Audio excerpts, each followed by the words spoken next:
The bar has been going for a long while anyway. Oh, ever and ever and ever. This bar it was never changed, you see. But the north side, we had drapery and grocery and everything in it. And we used to sell a pile of stuff there. Right. But this part was never changed. And how old is the bar, do you know? My God. It is hundreds of years by. It is. Hundreds of years? It is. Wow. It is. And how long do you know is it in your family?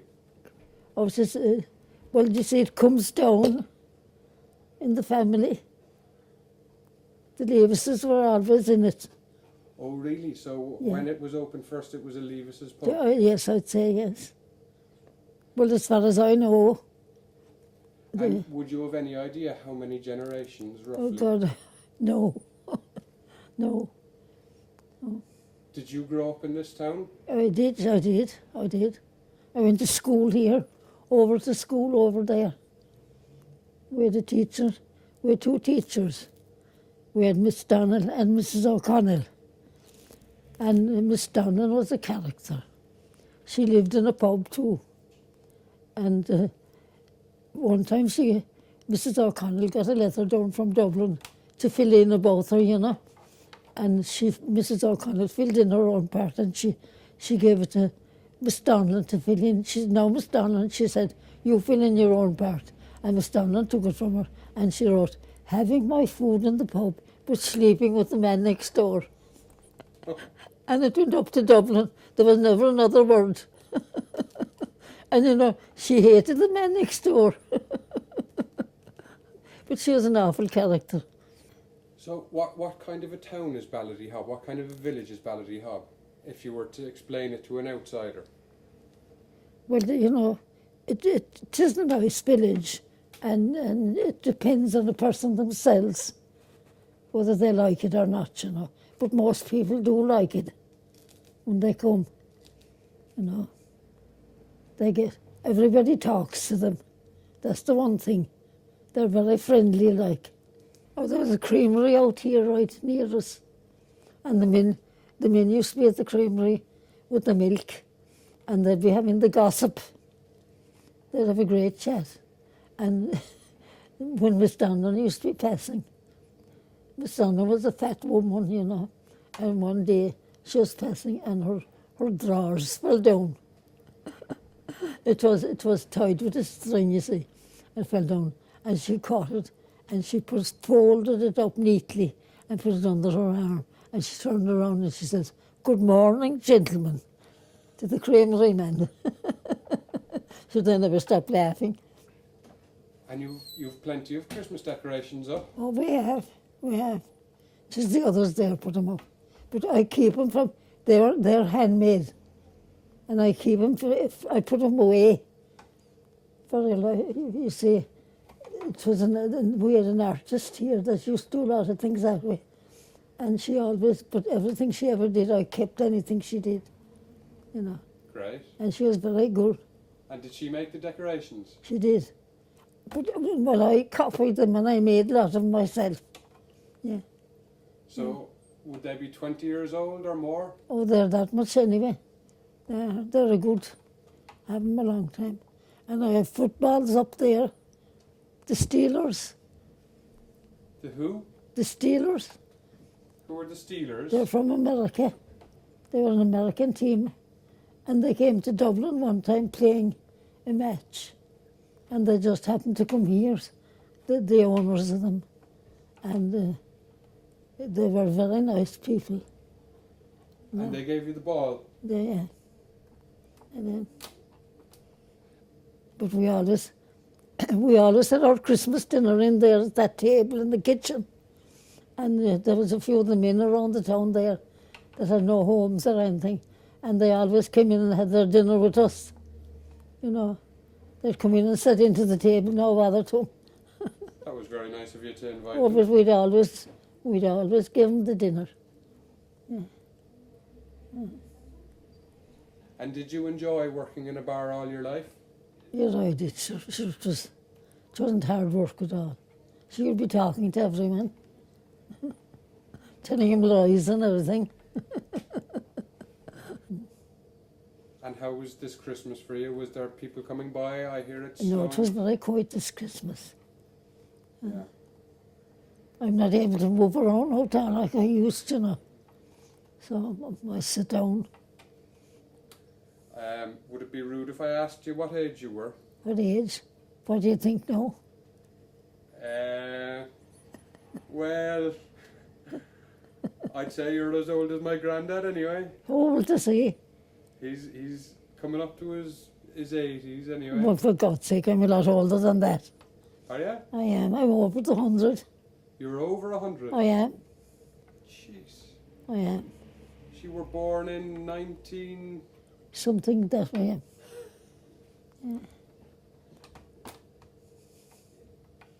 Jeez. So you remember way back to...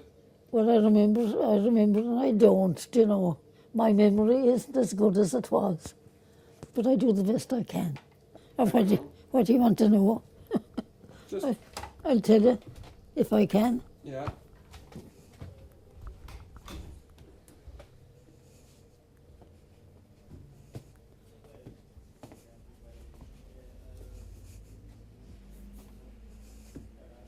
But you know, long ago we never had lights or anything like this. You see.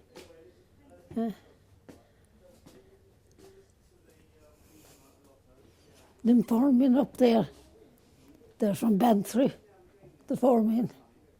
The four men up there from Yeah. Bantry. Yeah. I was in Bantry one day, and this fella, he handed me that picture, and he says, he was closing his own pub, and he says, put that up in your pub. And then I did. I like it, I love it as a picture. It's a lovely picture. But the man that painted it came in there one day, and he stood for about a half an hour. He couldn't believe it when he saw it. You know, there's Julie and myself there. Who's June? Julie, Julia. yeah, she was my sister, but she's dead and gone. And I miss her terrible. Yeah, she tell you loads of lies and everything, you know. But she was an awful rogue. You're fond of the lies, are you? Well, you know, but when you'd have a rogue like that, you'd enjoy it. Tall tales. Yeah. And did she run the bar with you for... Oh, God, she was here all the time. She'd be talking to people, and I'd ask her, and they'd be all strangers, you know. And I said, Julie, who are they? And she was talking to them as if she ever knew. And she said, "You're a girl, I don't know who they are." But I'd say, "You were talking to them." I don't know who they were anyway. But she'd be talking away mad. She'd be telling lies and everything, you know. Yeah. I spot there's a statue outside to the boxer. That's Dan O'Malley. He's from Ballydehob. He lived up the country there. He was a very nice fella. Did you remember him? Oh, I did. I knew him well. Did. What was he like? He was very nice lad. And I remember when he came home one time, you couldn't walk on the streets with the crowds that came. They came from everywhere, Kerry and everywhere, to see Dano. He was a very nice fella. But the last time he came home, he was going to Dublin to take two of his brothers back, drove on an articulated lorry. And he was the only one that got killed. And he was an awful loss. He was, you know, we were all broken-hearted after him because he was very nice, Yeah. you know. But so that's the way it goes. Was he a farmer? Well, they were farmers, they were. Now look at it. Isn't that a fine half pint? Lovely. Yeah. You see?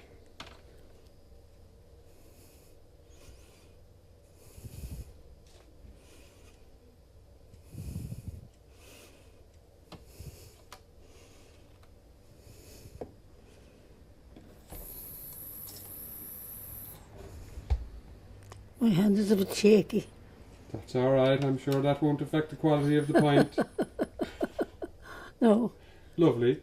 Yeah. Were you ever fond of a bit of stout yourself? No, or- never drank it. I never drank anything of any description. Really? I was never a drinker. Well, No. There was a fellow up the country there, Mikey Lynch. He was a great character, you know. And one night, before he left here, earlier, he was in early, and he was giving out or something, and I was giving out to him. And he came down and he opened in the door and he says, "Nell Levis, you're Hitler." And he put the fist up to me. I thought I was going to have at him with that, but when I heard him say, "You're Hitler," he must have taken great offence to something. yeah, we used to have good fun that way at times. Yeah, that you drink that now. Lovely, thank you. Sit down, boy. I can't stay standing any longer. Yeah. Come over here and drink that here. I will. Take your time. Is that Dan behind you? Huh? Is that Dano behind That's you? Dan Ortiz. Yes. He was a great fella. And I see a few letters from the Queen and from the President Well, of the USA. You know, there was a man here, Jack Connell, and he was a character. And he wrote one letter once, and it was hanging up here. And I was taking it off. I was going to make two of it. And there was someone here, and they took it out of my hand, and they made 3 or 4 letters out of it. Really? Yeah. Should they do anything, you know? Anyway, cheers. Good luck to you. Happy Christmas. Happy Christmas to you too, bye.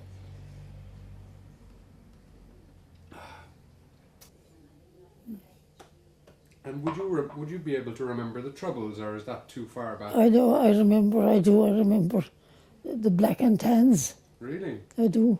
We used to, they used to come to Ballydehob, and we were kids, and we'd be put out south of the road walking to Muck, where our grandfather lived, for they'd be round the place, and they were devils, the black and tans. Yeah.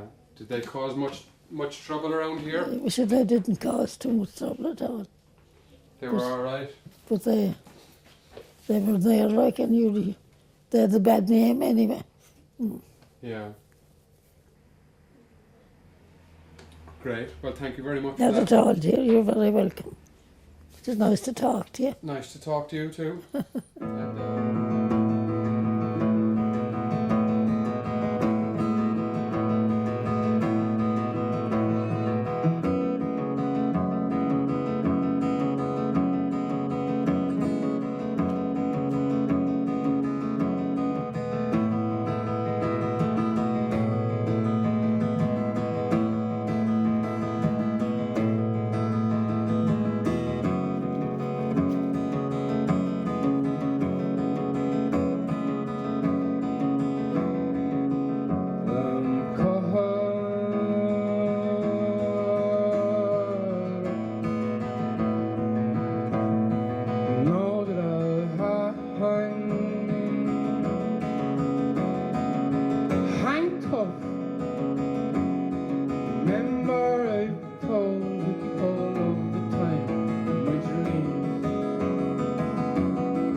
As I fall behind, I remind what they hold.